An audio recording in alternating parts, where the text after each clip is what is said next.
So thanks for that introduction. That makes me feel much more important and influential than I really am, but I'll try and live up to it. I was asked to come and talk about AI and everything else and do it in 25 minutes and not talk too fast, and I'll probably manage 2 out of those 3, but hopefully I'll say something interesting along the way. I thought it might be a good place to start with Bill Gates, which may be a familiar name to some of the older people in the room. Bill Gates this spring said that he's seen 2 things that blew his mind as demos of technology. One was the graphical user interface when he went to Xerox PARC in the late 70s, and the other was ChatGPT. And I think that's a pretty good way of summing up how excited the tech industry has become around generative AI. I probably don't need to tell that to most people in this room, but this AI thing is quite a big deal. This is excitement on Hacker News. How many engineers and geeks are posting stories about things? I think it's kind of symbolic that AI is now getting much more traffic, much more excitement than the iPhone or the Jesus phone did back in 2008. It's kind of a good indication that this might be kind of a new cycle or a new shift in what people are interested in. If you are building a startup now and you're not working on generative AI, you'll get kind of slightly pitying expressions in Silicon Valley, like there's probably something wrong with you. There's now almost all of the companies in the new Y Combinator batch are working on generative AI. And in fact, it's kind of interesting that we've got this surge in investment and company creation in AI when the rest of the venture industry is now going through a slump as we come out of the pandemic and the bubble in investment that happened during the lockdown. Of course, that extends outside startup land. A little company called NVIDIA is having a lot of trouble just keeping up with demand as their business explodes, as everyone tries to buy GPUs to train these models. And the hyperscalers are spending a lot of money. It looks like this year Google, AWS, and Microsoft will spend something over $100 billion building new data center capacity. So there's quite a lot of money, quite a lot of excitement going into this. And this also spreads outside the tech industry. So this is a survey from McKinsey on corporate management. Have you actually tried ChatGPT? And you're kind of getting to the point that you don't want to admit in public that you haven't tried generative AI. People will kind of look at you and shame you and maybe fire you. And so everyone's investing, everyone's looking at this, everyone's excited. OpenAI report they have 100 million weekly active users, something over $1 billion of run rate revenue, and people in the other big growth industry, tech regulation, are rushing to regulate this stuff as well. So we've got executive orders and laws in the EU, summits in the UK, new rules coming out of China. So everyone is very excited and thinks this is very important. Everyone in the tech industry has sort of spent the last 12 months walking around with their holding onto the top of their head with both hands, saying, oh my God, this is very exciting, but also saying, well, yes, but what is this? And I think the challenge we have, or one of many challenges, is just to kind of work out how should we understand this? What level of a change is this? How do we conceptualize this? What kind of levels of generalization do we apply to it? And that's kind of a base case that says this is just another platform shift. It's just as big as the iPhone or cloud or SaaS or machine learning, which is a pretty small thing, pretty big thing to say it's only that. But that's sort of a base case. And then you have something alluded to in that quote from Bill Gates, which I'll come back to, that this is actually more like a once every 30 or 40 year shift. This is more like a fundamental change in the nature of software and how generalized software can be. And of course you have the still probably minority view that says this is going to take us all the way to AGI and from there to all sorts of science fiction scenarios and something that might try and kill us. But you know, it's still a sort of a thing that serious people talk seriously about as well. And I kind of want to dig into each of these and think about not what are the answers, but what questions would we ask? How would we think about what we might think? And so if we talk first about platform shifts, I think most people here will be familiar with the concept of a platform shift, that every 10 or 15 years the tech industry changes what it builds on. And so we went from mainframes to the PCs, to web, to smartphones. Smartphones happened a bit over 15 years ago. And now we wonder what the next platform might be, and that's now probably going to be generative AI. And so that's what every new company gets built on. And platform shifts tend to go through 3 stages. There's a stage at the beginning where people say, what is this useful for? If it's a consumer service, people say it's a toy. It's a stupid toy for rich people. If it's enterprise, people will say that won't scale. Then there's a period when it's exciting and you want to get a job in it. And then there's a period when it becomes boring. And that's where smartphones are now. The new iPhone is amazing, but it's not as exciting as the first iPhone. It's become kind of a boring, mature industry. It's gone through that cycle. I think you could say that machine learning that we got excited about 10 years ago is now kind of most of the way through that cycle. It's still a bit exciting, but it's well on the way to being kind of a mature, well-understood technology that just goes into the deployment phase. And then generative machine learning is kind of at the beginning of that cycle. We are wondering how it's useful, but we're also very excited about it. And I think to understand how that cycle progresses, it's really useful to remember how we were talking about machine learning in 2013 when this really started working. So some people in the room will know that machine learning is really something that starts in the 1980s. In fact, it was kind of a dumb idea from the 80s that had never worked, kind of like VR. And then in 2013, with ImageNet, this starts working, and I would show demos like this to big companies, and they would say, well done. That's very clever. We're happy for you. Like, why is this useful? Why do we care? What would we do with this? You can recognize a dog. And the challenge is to work out the right level of abstraction. So it wasn't just that this was image recognition, or even that it solved all sorts of other problems like natural language processing or translation or speech recognition. It was to think that this is pattern recognition, that that was the right level of abstraction to understand this. And we've spent the last 10 years really working out, well, what could you do with pattern recognition? What problems might turn into pattern recognition? How could you use that to solve some problem inside a big company or a big industry that maybe you hadn't realized could be solved with pattern recognition? And that's really what all kind of machine learning companies are doing now. They're finding some place that you can apply pattern recognition or find patterns in order to solve that problem. Now, as you go through this process, of course, it gets mature and it starts becoming boring. And so we invoke this classic quote from the early 70s, AI is whatever hasn't been done yet. AI is anything that doesn't work. Because once it's been done, people say, well, that's just software. Larry here was really talking about databases. In the 60s and 70s, databases were AI. Now you look at a database and you think, well, that's just software. That's not AI. We've kind of got to the same point now with image recognition or translation or natural language processing. That's not AI anymore. That's just software. We're now kind of going through that process again with generative machine learning. And so, again, I can do the cool demo. I can make cat pictures instead of recognizing cat pictures. And again, you show this to the big company, and they say, OK, that seems cool, but what do we do with this? And you can do, the cool demo. You can make the song about Space Karen, Tesla cars, space rockets. It rhymes, it scans, it's a song. OK, why is this useful?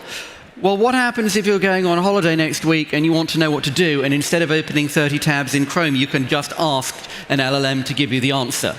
Well, now this starts getting a little bit more interesting. What happens if you can actually use this to do things in fundamentally new ways and change maybe how something might work? And so if we think about what we were doing back in 2013 with machine learning, you're solving an AI question. How is it that you would tell a computer to recognize a cat? And the answer is not you actually tell it how to recognize a cat. The answer is that you give it 1 million pictures of cats. And what we're doing now with LLMs is saying, well, how would you tell a computer how to reason or how to understand, which is obviously a science problem back since the 1960s or even the 1950s. And OpenAI's suggestion is just give the thing the entire output of human intelligence and let it work it out. And so we get some sort of reasoning or some sort of understanding engine, maybe. Well, maybe is important because you have to be careful with what you're looking at. So imagine for some strange reason you wanted to know an awful lot about Benedict Evans. You could go to ChatGPT and ask, and it would tell you that I'm hugely important and influential, which is obviously true. And then it would sort of say what university and some of my jobs that I've had and so on. This is all roughly right. If I hit reload, however, you get a different university, different degree, different jobs. Hit reload again. Oops, no, back to the same university, wrong birth date. Apparently I worked for The Guardian, which I won't hold it against it, and I worked for Atlas Ventures, and I think I applied for a job at Atlas Ventures, but I definitely didn't work there. They turned me down. And so people look at things like this and say, it's lying, it's making things up, it's bullshitting, this is the overconfident student who answers a question when they don't know the answer, it's the bullshitting undergraduate. I'm not sure that's quite right. I think what this is doing is a better way of thinking about this is to say this is matching a pattern. After all, it never says I went to MIT or the Royal College of Art or the Sorbonne. It always has the right kind of degree and the right kind of job, but it's not answering the question, it's matching a pattern. Now, this can be very misleading. I think most of us have probably played with this and kind of discovered this experience. If you're not a Benedict Evans superfan, you would not know that this was wrong, and it would look great. It would look very convincing. This is a fascinating study from Deloitte this summer. People, look at the column on the left, people who have played with ChatGPT are more likely to think that it's always accurate. Most people in this room, I think, would know, no, it's not always accurate, that's not what it's doing, but it always looks accurate, it's always very persuasive. And so we're kind of trying to puzzle out, well, what are the right ways to think about what this stuff is and how it works? It's not a database, it's not predictable, it doesn't actually understand in the sense that we say understand, and it tends to be bad at things that computers are good at, that we expect computers to be good at, but on the other hand, it's good at things that computers tend to be bad at. And so, how is it that we think about what that's for and how that's useful? Should we call this pattern creation? That's a sort of an engineering description, but that doesn't seem like a sufficient answer. Is this synthesis, summary, explanation? Going a bit further, is this some sort of a reasoning engine? And whatever the answer to that is, again, you have this question, what is it that you can do with this? The way I always like to describe the last wave of machine learning was that it gave you infinite interns. So you've got a call center, you want to listen to every call coming into the call center and tell me if the customer's angry or the service agent is rude. You want to look at every single X-ray. You want to check every single credit card transaction and see if it looks weird. You could get a 15-year-old to do that. In fact, you could probably get a dog to do that. But you don't have enough 15-year-olds or enough dogs. Well, AI let you automate that. That's basically what we've been doing for the last 15 years. And it seems like one useful way of thinking about, certainly what a lot of people are doing with LLMs at the moment, is, again, giving you a lot of interns. So it's interesting to look at kind of the two things that seem to get a lot of traction this summer with ChatGPT. On the one hand, things where they're very logical and there's a very clear right and wrong answer, and it's very easy to see when it's wrong. And so that's getting it to suggest code, write SQL queries, do data mapping, sort of automation and suggestion and recommendation in things where there's a lot of grunt work, but it's easy to see what a right or wrong answer is. The other side is things where there is no right or wrong answer. There's just better and worse answers. So you want 500 ideas for a slogan. You want 150 ideas for survey questions.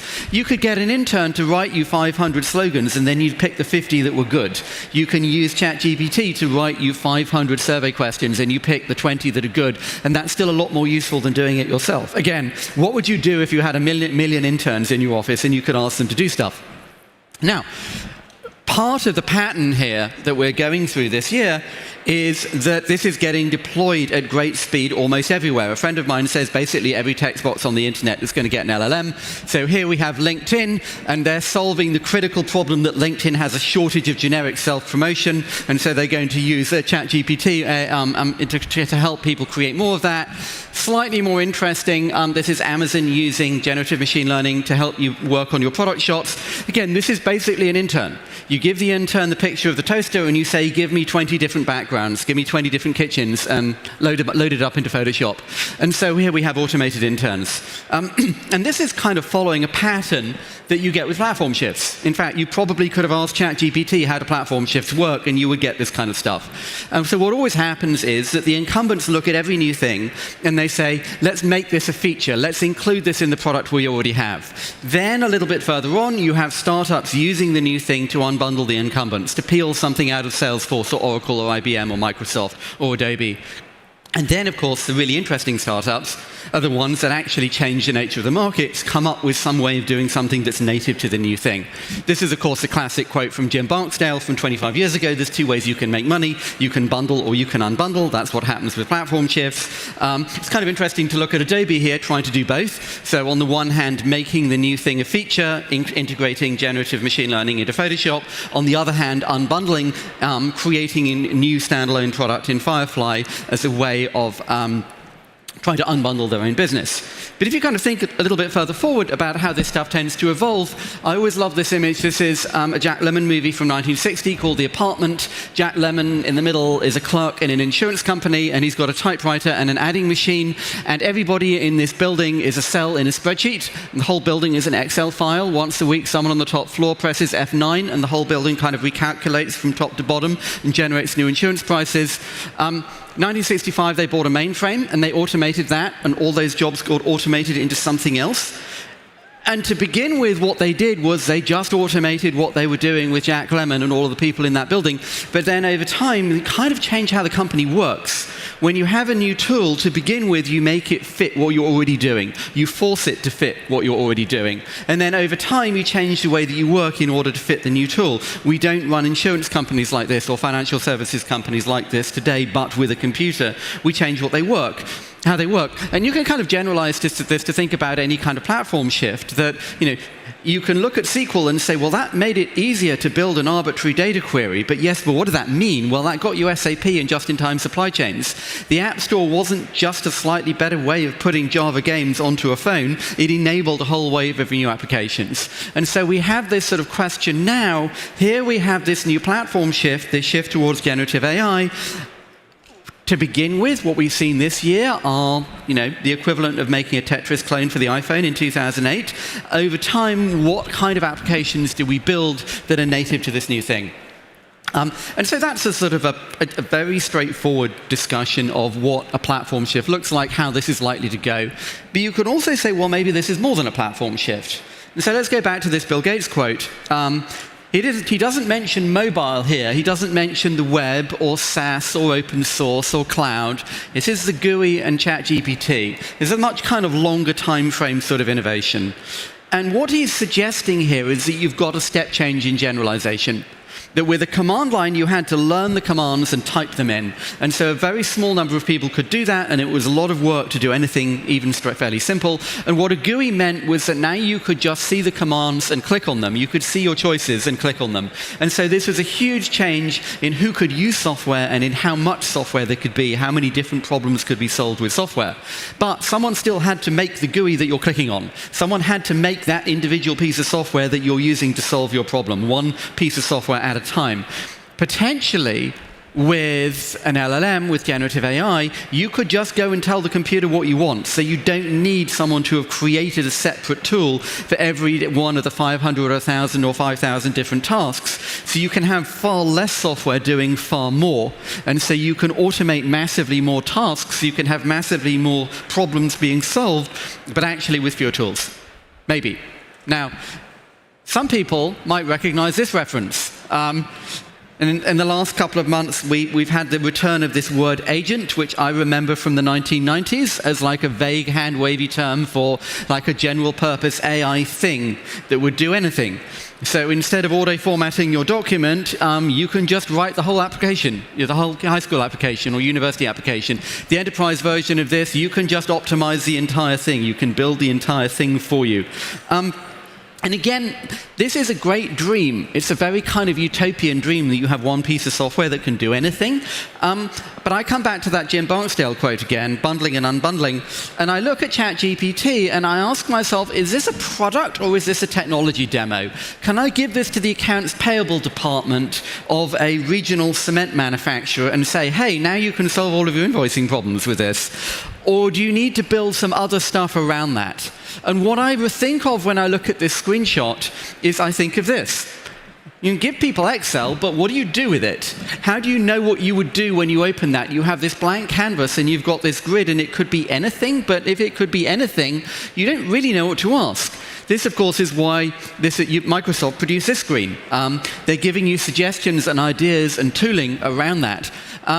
But there's an old joke that every Unix function became a company, and I think every one of these templates also became a company. Those all get unbundled out of Excel, and they get turned into standalone companies. And I think you could clearly kind of suggest that all of those suggestions you see on that ChatGPT window, again, become startups, become new companies, get unbundled, get broken out into something else. Now, there's a sort of engineering question within this, which is, Am I just describing thin wrappers? Are we going to have a small number of very large, very capital-intensive, very expensive, very powerful models, and everything else is just kind of a thin layer on top of that? Or will this look more like spreadsheets or databases, or indeed the last wave of machine learning, where today if you were to say how many machine learning models are in the world, that would be like asking how many Excel files there are. It's just kind of a meaningless question, like millions and who cares? We don't really know how that will work, but out of that kind of flows a question of, if we do have lots and lots and lots of different products, kind of how deep are they and how much are they dependent on a few giant computers, a few kind of Welt computers, you might say. But either way, when I look at this kind of idea that you'll have this single general purpose layer of compute, I'm reminded of a quote something that a consultant said to me a long time ago. He said half of his jobs were moving people from Excel to a database, and the other half were moving people from a database to Excel. And I look at that, and I'm also reminded of no code and this idea that everyone will have this universal substrate where anyone can build their applications. And so instead of Excel, it becomes Notion. You'll move from Notion to a database and back again. And it's kind of interesting to think if that's where ChatGPT goes as well, that this is a sort of general purpose substrate, but then we have many, many specific vertical applications that unbundle that you will outgrow ChatGPT just as you outgrow Excel or you outgrow Notion. Maybe. We don't know. The answer to most AI questions at the moment is we don't know. Let's find out in a year. And one of the big kind of don't know questions is whether there's something else that's going to happen inside these computers that's actually going to change things at a kind of a more fundamental level. And that, I think, is the AGI question. Some of you may know I basically write for a living, and I've never really written anything about AGI. And the reason I've never written anything about AGI is because I'm neither a computer scientist nor a theologian. The problem is, of course, that neither the computer scientists nor the theologians know the answers anyway. So given that nobody knows, I feel confident in expressing my own ignorance with equal confidence. And I think a kind of a good place to start in talking about AGI is to come back to Larry Tesser's quote again. What is it that we mean? What are we talking about when we say artificial intelligence? And there's this kind of split in that when we look at a database or a calculator can do superhuman mathematics. A database has superhuman memory. Is this a super intelligence? No, it's just a machine. We don't look at a washing machine and say, oh my God, this thing's going to take over the world. It's just a machine. It doesn't know. On the other hand, people, dogs, octopuses, horses, even cats have general intelligence, although obviously not the same kind. And so at least theoretically, it should be possible to build something like that. And when ChatGPT came out, and then as people have played with it over the course of the year, some people have got very excited and thought, well, okay, maybe this is now putting us on a path to go there. That, as far as we know anything, that does seem to be part of what happened at OpenAI last week, that the people who think we should worry a lot tried to shut down the people who thought we should worry slightly less, and lost. But of course, the problem here is that we don't have that today. This is kind of my favorite example of the challenge. I showed text earlier, but it's actually easier to see in images. I asked Midjourney for a fantasy 1960s French sports car. This here looks French. It looks 1960s. It's a fucking cool sports car. It's got kind of a Citroen vibe. Certainly the coloring looks kind of French. It also has 2 steering wheels and no door. Now, this would still count as a major leap forward in product design and manufacturing quality if you're working at Tesla, but for the rest of the car industry, this probably isn't good enough. But why is that? Well, it doesn't know what steering wheels are. It doesn't know what cars are. It just knows that shapes like that tend to have a shape like that in roughly that place. And so the kind of big kind of philosophical debate within the science is how do you solve that? Does that get solved? And so there are people who say, well, as the models get bigger, that will happen. This is the idea of emergent capability. Make the model big enough, that will come. There are other people who say, well, if the model's big enough, it doesn't matter if it's good enough, it doesn't matter. Because if it always produces the right answer, it doesn't matter if it doesn't know why. And then, of course, you've got a lot of other people who say, no, actually, there's some unknown other breakthrough or breakthroughs needed. And you could spend a week of your life watching YouTube videos of machine learning scientists arguing about this, and all you'd really conclude is that they don't know. You could also say that maybe people don't have general intelligence either, and this is what explains things like cognitive biases. And might be, on one level, this might be true. On the other hand, it seems like the conversation best had after a bunch of drinks or something stronger in a bar at 2 o'clock in the morning. Like, hey man, have you ever thought that maybe people aren't intelligent either? Well, yeah, maybe. But meanwhile, we're kind of puzzled by what this is. What are we measuring? When we look at ChatGPT, are we seeing intelligence? Are we seeing information retrieval? Are we seeing something that's very good at looking like people? When you give it an exam, well, an exam is testing whether people are good at something that people are bad at. People are bad at mathematics and information retrieval, and the exam is testing how good you are at something you're bad at. But to apply that to a computer seems slightly problematic, because now you're testing something else. And I think the real conceptual problem in talking about AI that comes through in all AI conversations is that we don't really know. We don't have a theoretical model of what our intelligence is, nor what AGI would be, nor what LLMs have, nor how far they are. So we can't really draw a chart and tell you whether this is going to happen or not. And so all conversations about this really just come down to how you think about risk, how you think about something that you can't know. Meanwhile, there's everything else. And as I look at how technology works, it often seems to me that we've got this kind of sequence of ideas. We have the tech industry obsessed with what will happen in 2030, AI. Most actual software companies, most companies in this room, are basically deploying ideas from 2010, SaaS, cloud, automation, workflow, software, collaboration, and then the rest of the economy is being overturned by ideas from 2000, ideas like maybe people will buy things on the internet.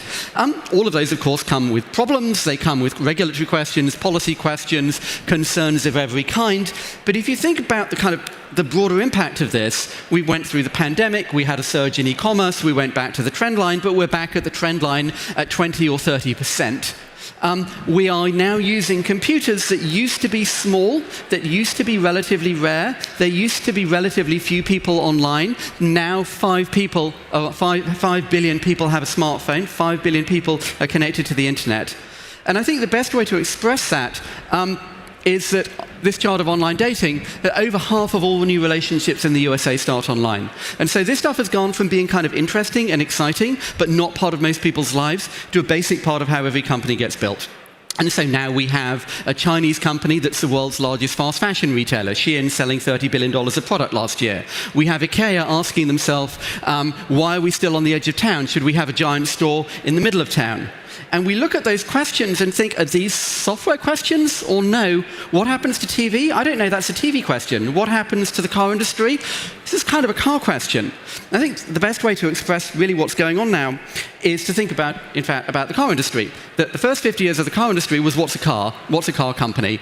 The second 50 years was what happens when everyone has a car? And the same thing now happens with software. The last 50 years was what's a computer? What's a computer company? What's software? The next 50 years is what happens when everyone is online? What happens when everyone uses software as part of everything that they do? And with that, I will say thank you.